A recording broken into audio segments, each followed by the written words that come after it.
Hello friends, welcome to மாங்கனி சமையல். இன்றைக்கி நம்ம மாங்கனி சமையலில் தீபாவளி ஸ்பெஷலாக நல்ல மொறு மொறுன்னு ரொம்பவே டேஸ்டியான ரிப்பன் பக்கோடா எப்படி பண்ணுறதுன்னு பார்க்கலாம். ஸோ இது இன்றைக்கி நம்ம புழுங்கல் அரிசியில் தான் செய்ய போகிறோம். ரொம்பவே டேஸ்ட்டாக இருக்கும். நிறைய செஞ்சு ஒரு கண்ணாடி பாட்டிலில் போட்டு ஸ்டோர் பண்ணி எடுத்து வச்சிட்டிங்க அப்படின்னா மாதக்கணக்கில் கூட வச்சுருந்து சாப்பிட்லாம். குழந்தைங்களாம் எப்பப்போ ஸ்நாக்ஸ் கேட்குறாங்களோ அப்பப்போலாம் எடுத்து கொடுக்கலாம். ரொம்பவே விரும்பி சாப்பிடுவாங்க. ஸோ இந்த பக்கோடா புதுசாக சமைக்க பழகிறவங்க கூட ஈஸியாக சட்டுன்னு செஞ்சு முடிச்சிடலாம். சரி வாங்க, இப்போ இந்த ரிப்பன் பக்கோடா எப்படி பண்ணுறதுன்னு பார்க்கலாம். இந்த பக்கோடா பண்ணுறதுக்கு ஃபஸ்ட்டு நம்ம அரிசியை ஊற வச்சிடலாம். அதுக்கு நான் 1 கிலோ அளவுக்கு புழுங்கல் அரிசி எடுத்து வச்சுருக்கேன். நம்ம ரெகுலராக சாப்பாடு செய்கிற பொன்னி புழுங்கல் அரிசி தான் எடுத்துருக்கேன்.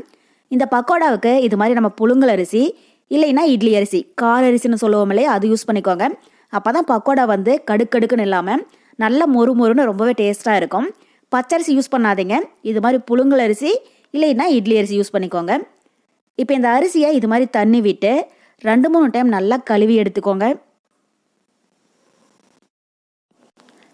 பாருங்கள், இது மாதிரி இன்னும் ஒரு 2-3 டைம் இந்த அரிசியை நல்லா கழுவிக்கோங்க. இப்போ அரிசியை நல்லா கழுவுனதுக்கப்புறமா இது மூழ்கிற அளவுக்கு தண்ணி விட்டு இதை 2-3 மணி நேரத்துக்கு நல்லா ஊற வச்சுடுங்க. அரிசி நல்லா ஊறினதுக்கப்புறமா எப்படி இருக்குன்னு பார்க்கலாம். இது இப்போ அப்படியே ஒரு ஓரமாக இருக்கட்டும். பாருங்கள், இப்போ அரிசி 2 மணி நேரம் போல் நல்லா ஊறிடுச்சு. இதை அதிக நேரம் ஊற வைக்கணும் அப்படிங்கிறது கிடையாது. கரெக்டாக 2 மணி நேரம் போல் ஊறிச்சுன்னா போதும். இப்போ இதை தண்ணியெல்லாம் வடிச்சிட்டு கிரைண்டரில் போட்டு நல்லா நைஸாக அரைச்சி எடுத்துக்கோங்க. இந்த அரிசி கொஞ்சம் அதிகமாக இருக்கிறதுனால நான் கிரைண்டரில் போட்டு அரைக்கிறேன். இதுவே கொஞ்சமாக இருந்துச்சுன்னா நீங்கள் மிக்ஸி ஜாரில் கூட போட்டு அரைச்சிக்கோங்க. அதே மாதிரி இதை அரைக்கிற போது தண்ணி அதிகமாக சேர்த்துடக்கூடாது. கொஞ்சம் கொஞ்சமாக தெளித்து அரைச்சிக்கோங்க. மாவோடைய பதம் பார்த்திங்கன்னா நம்ம இட்லி மாவை விட கொஞ்சம் கெட்டியாக இருக்கணும். அதனால் தண்ணி அதிகமாக சேர்த்துடாதீங்க. பாருங்கள், தேவைப்பட்டால் அப்பப்போ இது மாதிரி கொஞ்சம் கொஞ்சமாக தண்ணி தெளித்து அரைச்சிக்கோங்க. அரிசி நல்லா நைஸாக அரைச்சிடணும். நீங்கள் அதுக்கு தகுந்த மாதிரி நல்லா நைஸாக அரைச்சி எடுத்துக்கோங்க. பாருங்கள், இப்போ அரிசியை நல்லா நைஸாக அரைச்சி ஒரு அகலமான மிக்சிங் பவுலில் எடுத்து வச்சுருக்கேன். உங்களுக்கு மாவு பார்க்குற போதே தெரியும், இந்தளவுக்கு நல்லா வெண்ணெய் மாதிரி கெட்டியாக இருக்கணும். தண்ணி ஃபஸ்ட்டு நிறைய சேர்க்காம கொஞ்சம் கொஞ்சமாக தெளித்து இந்தளவுக்கு நல்லா நைஸாக அரைச்சிக்கோங்க. இப்போ இது ஓரமாக இருக்கட்டும். இப்போ அடுத்தது ஒரு மிக்ஸி ஜாரில் 300 கிராம் அளவுக்கு பொட்டுக்கடலை எடுத்து வச்சுருக்கேன். அதை உள்ள சேர்த்துடலாம். நம்ம எடுத்துருக்கிற 1 கிலோ புழுங்கல் அரிசிக்கு 300 கிராம் அளவுக்கு பொட்டுக்கடலை சேர்த்துக்கோங்க. அப்போ இந்த பக்கோடா நமக்கு நல்ல மொறுமொறுவாக இருக்கும். இப்போ இந்த பொட்டுக்கடலையை நல்லா ஃபைன் பவுடராக அரைச்சி எடுத்துக்கோங்க. இப்போ அதை அரைச்சிட்டு வந்துடலாம்.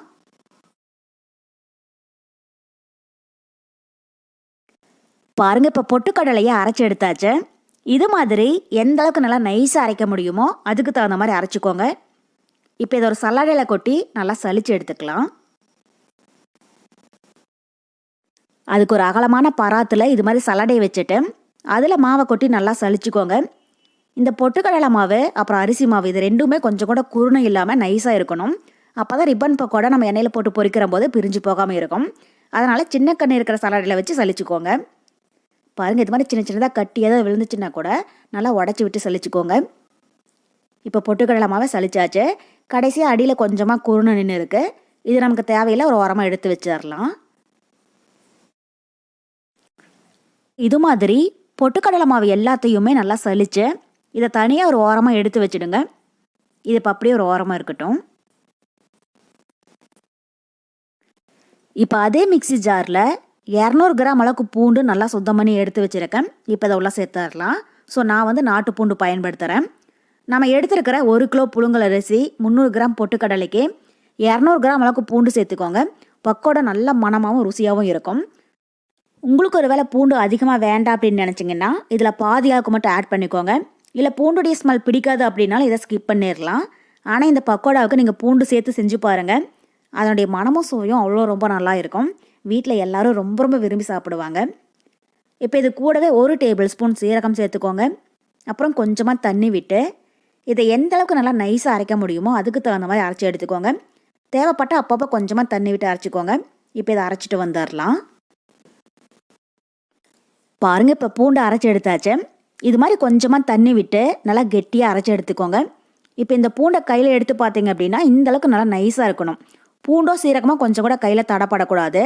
அப்போ தான் நம்ம பக்கோடா பிழிகிற போது பக்கோடா இடையில கட் ஆகாமல் ஒரே மாதிரி விழுகும். ஒருவேளை கொஞ்சமாக கையில் தடப்பட்டுச்சு அப்படின்னா கூட நீங்கள் ஒரு ஃபில்டரில் போட்டு இதை நல்லா வடிச்சிட்டு அந்த பூண்டுடைய சாரை மட்டும் யூஸ் பண்ணிக்கோங்க. இப்போ இதை வந்து நல்லா நைஸாக தான் இருக்குது, நம்ம அப்படியே டைரெக்டாக யூஸ் பண்ணிக்கலாம்.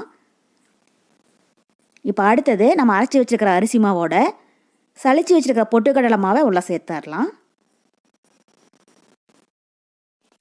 சேர்த்துட்டு இப்போ இது கூடவே நம்ம அரைச்சி வச்சுருக்கிற பூண்டு விழுதை உள்ளே சேர்த்துடலாம். ஸோ அரிசி அரைக்கிற போதும் பூண்டு அரைக்கிற போதும் தண்ணி அதிகமாக சேர்த்துடாதீங்க, கொஞ்சமாக சேர்த்து நல்லா கெட்டியாக அரைச்சிக்கோங்க. அதிகமாக சேர்த்துட்டிங்க அப்படின்னா மாவு வந்து ரொம்பவே தண்ணியாக போயிடும்.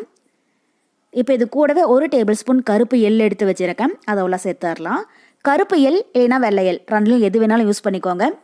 அப்புறம் காரத்துக்கு 1 டேபிள் ஸ்பூன் தனி மிளகாய்த்தூள்.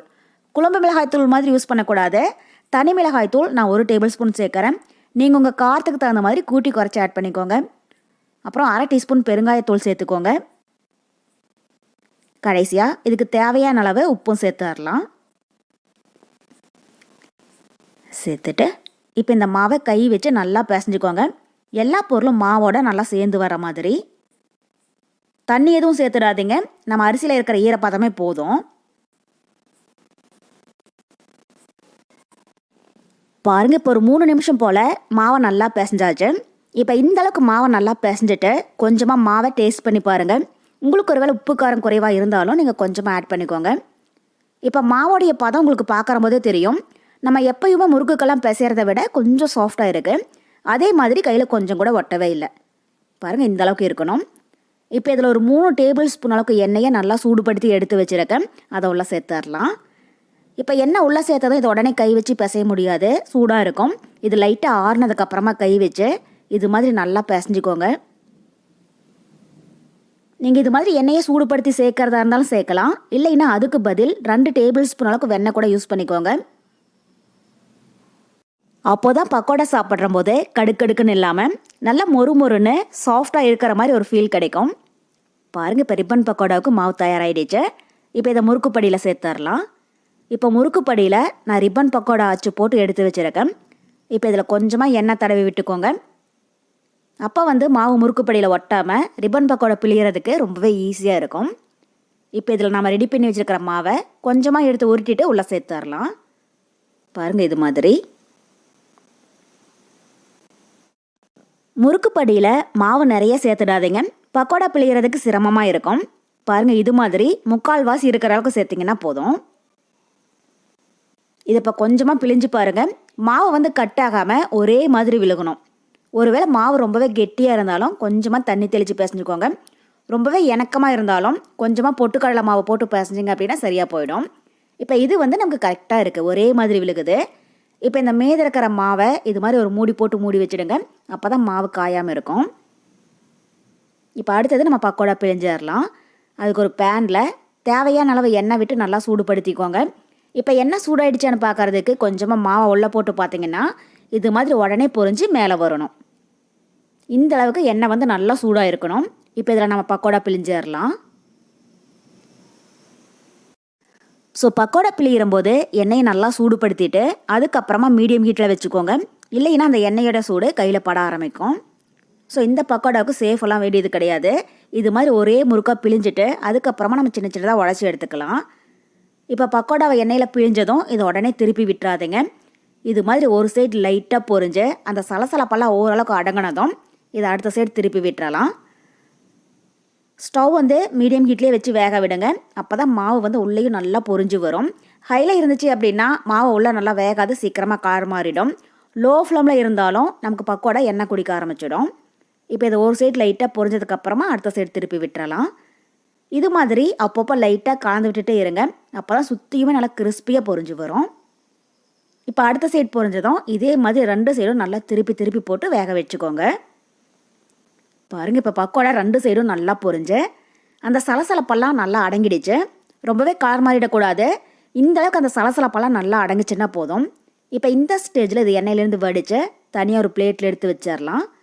இப்போ இதே மாதிரி மீதி இருக்கிற எல்லா மாவையுமே பக்கோடா பிழிஞ்சு எடுத்துக்கோங்க.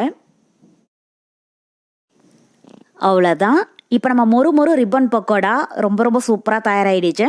இப்போ இதை ஆறுனதுக்கு அப்புறமா சின்ன சின்னதாக உடச்சி ஒரு ஏர்டைட் பாக்ஸில் போட்டு ஸ்டோர் பண்ணி வச்சுட்டிங்க அப்படின்னா நம்ம மாதக்கணக்கில் கூட வச்சுருந்து சாப்பிடலாம். ஈவினிங் டைமில் டீ காஃபி கூட வச்சு சாப்பிட்றதுக்கு அவ்வளோ ரொம்ப அட்டகாசமாக இருக்கும். குழந்தைங்கள்லேருந்து பெரியவங்க வரைக்கும் எல்லாரும் ரொம்ப ரொம்ப விரும்பி சாப்பிடுவாங்க. ஸோ கண்டிப்பாக நீங்களும் இதே மெத்தடில் இந்த ரிப்பன் பக்கோடா செஞ்சு பார்த்துட்டு எப்படி இருக்குன்னு கமெண்ட் பாக்ஸில் சொல்லுங்கள். என்னுடைய இந்த ரெசிபி வீடியோ உங்களுக்கு பிடிச்சிருந்தா லைக் பண்ணுங்கள். உங்கள் ஃப்ரெண்ட்ஸ் அண்ட் ரிலேட்டிவ்ஸ் கூட நிறைய ஷேர் பண்ணுங்கள்.